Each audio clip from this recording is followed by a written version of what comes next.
So we gotta talk about that snake thing from the SU Future opening, don't we? I had a totally different video planned for this week. It was gonna be a passionate yet respectful response to a video made by one of my favorite YouTubers, which had a lot of very negative things to say about Steven Universe as of Change Your Mind. I had even sort of started to formulate what I would say in that response when the Steven Universe Future opening / teaser dropped at New York Comic Con. And of course, as per usual for me and my terrible brain, it's all I've been able to think about in a theorizing capacity since I saw it. Hence why this week's theory is being done in this format. I mean, yes, I'm still also looking for an artist to draw my new character avatar. I know I haven't actually contacted anybody yet, but I promise I am looking into the suggestions that I've been given. So that was definitely a deciding factor in whether or not I went with my more cartoony video style for this one. But this style is also a lot easier to edit, and I kind of had to throw this video together in like 3 days, because holy crap, that big snaky guy in the antagonists lineup portion of the Steven Universe Future opening video, he's just very intriguing.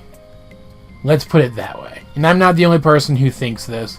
In fact, I know a lot of the theories that I'm going to be covering for you guys today have already been brought up by people online, so I guess you can consider this kind of a top theories compilation or something. So I am going to weigh in on which ones I think are more likely and which ones I think are more interesting, but at the end of the day, I don't really have anything to add to any of these theories that's entirely my own, at least as far as I know. I'm assuming that somebody out there has already said everything that I plan to say in this video. That said, before I talk about the big snaky guy, I want to go over some of the other characters in this lineup here. First of all, this seemingly off-color white diamond is definitely not a fusion. Stop saying that she is. That came out harsher than I meant it to.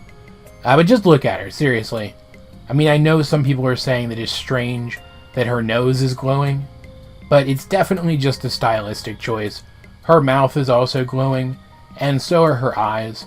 There's no reason for those to be glowing either. Clearly somebody just thought that she looked silly without something else glowing there in the middle. I.e., just because her nose is glowing does not mean that she has another gemstone there, and it certainly doesn't mean that it's Jasper's gemstone. Take a look at Jasper in this exact same shot and tell me what traits of Jasper does this off-color white diamond actually have except a vaguely Jasperish nose. Maybe the stripes on her chest, but she doesn't have any of the patterning that Jasper has. She doesn't have horns like Jasper. And even though I guess you would expect Jasper and White Diamond in terms of coloration when fused together to be something that's kind of peachy pink, she's not really that either. She seems more like generic pink and purple in some areas, and I just don't see where that would have come from blending hers and Jasper's color schemes. Not to mention the fact that she has no extra body parts at all, and Jasper, being a gem other than a white diamond,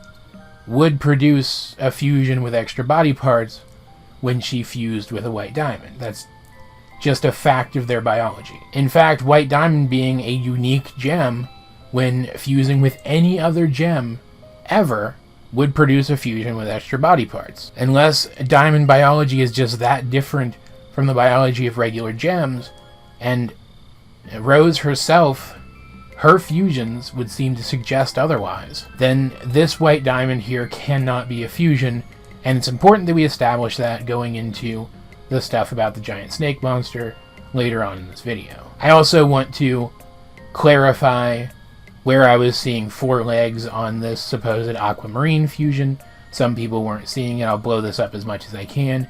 It's kind of hard to see. I kind of get why some people were a little confused. But if you look here, there's definitely a line going down the middle of this right legs shape, indicating that there's actually 2 legs here on the right side. If you can't see it from that, then look at the feet. There's definitely 2 feet over here, which means there's definitely 2 legs over here as well. It's a little harder to see on the left side, but it's also definitely still there on the left side, and is so obvious on the right side that it indicates that there would be 2 legs on the left side as well. Those are extra body parts that we wouldn't expect a gem to have, Therefore, one way or another, this is a fusion. I'm not going to get into who the Lapis Lazulis are. I'm not going to get into why Jasper's here, aside from reminding you guys that technically speaking, Steven did kill Pink Diamond. And Jasper, being Jasper, seems like the kind of person who would take that and spin it into a reason to try to kill him again.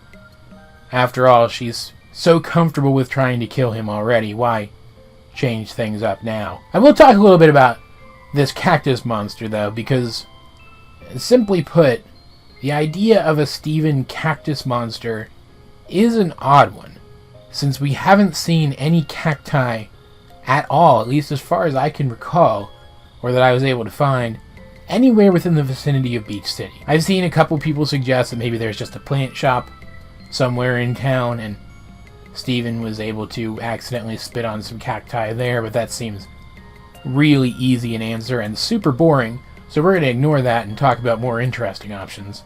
And it's not like we haven't seen cacti at all in the show, ever. There were some near, I think it was the communication hub thing, and also near the Beta Kindergarten, and that's the one that I find the most interesting, because people have been theorizing ever since the movie dropped that if Steven can cure the poisoning that Spinel caused, that maybe he can cure whatever damage kindergartening did and restore life to areas that have been kindergartened that he's just never tried before because he was told it was impossible. Like, granted, I would have expected Rose to have also tried that, and I would imagine failed, since those places still can't support life even now. But Steven's the kind of guy who might still try something like that, and if for one reason or another he decides to do so at the Beta Kindergarten, well then there you go. You've got your scenario where Steven's spit might have come into contact with one or more cacti. So I think that the mere existence of this creature might be suggesting that we're going to revisit the Beta Kindergarten again, and I have no idea why we would be revisiting it again, but I mean, it's super interesting to think about, I guess. Like, it could be, for all we know, something as simple as Steven isn't able to heal the Prime Kindergarten, but because the Beta Kindergarten was such a rush job, that the layout there was so poor, and therefore the space wasn't used as efficiently as it could have been, and therefore not as many gems were implanted there in the first place as at the Prime Kindergarten.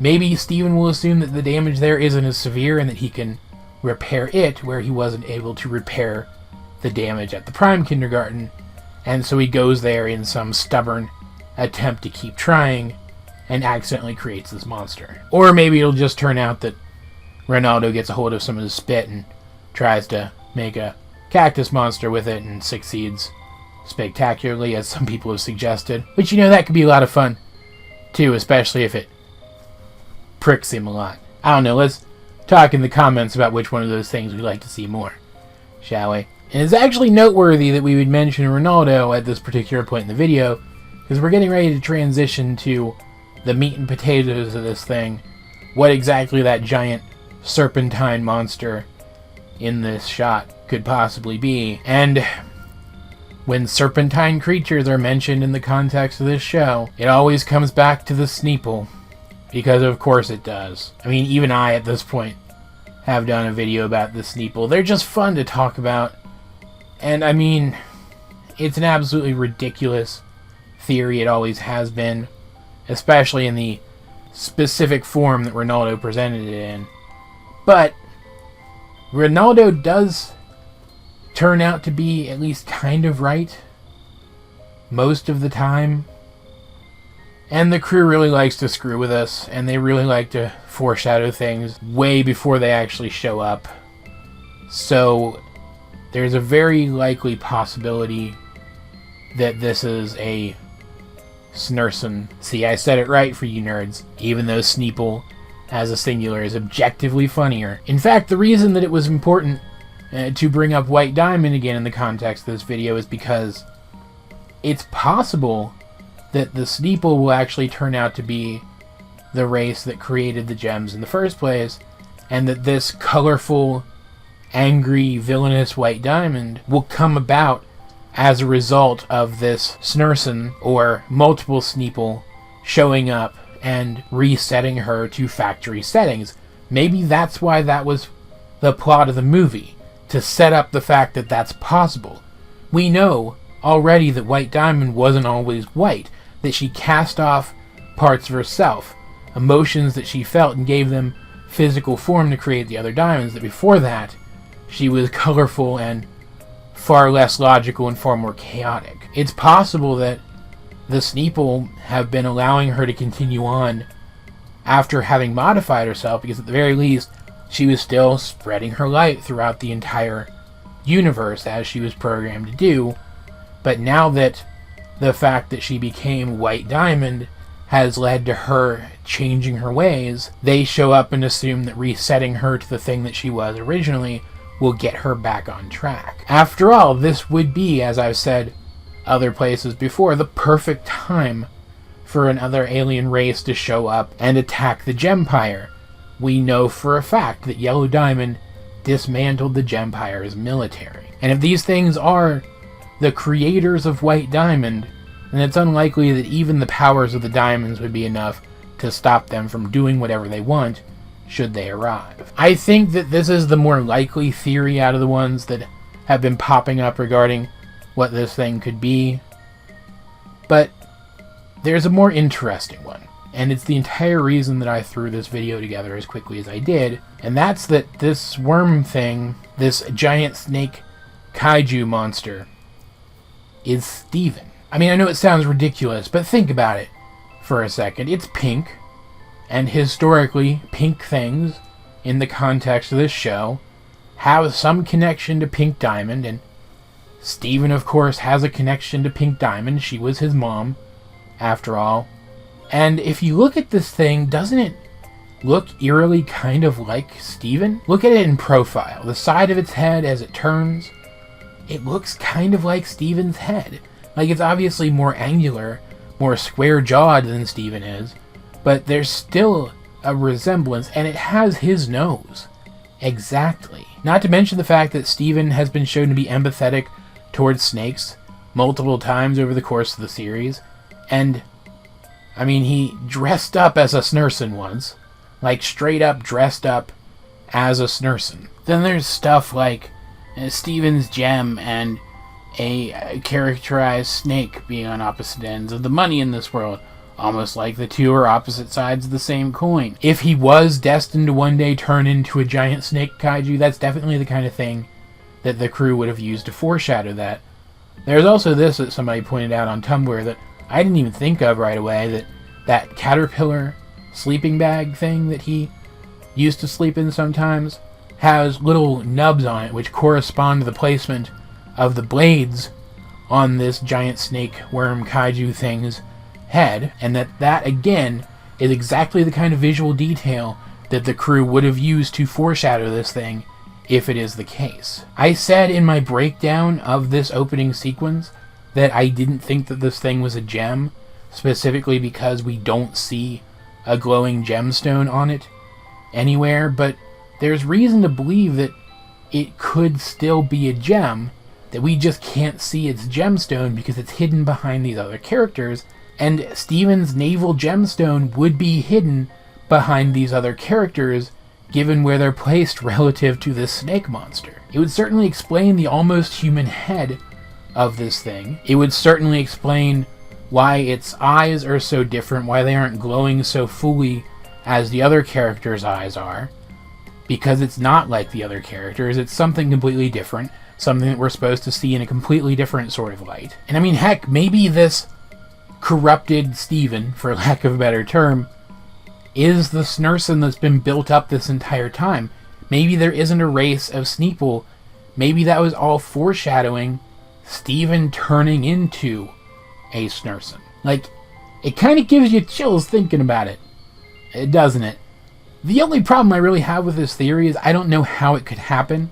Like, yeah, the breakdown of the premise of Steven Universe Future is literally that when Steven runs out of problems to solve for other people, he has to start worrying about his own problems, or something along those lines.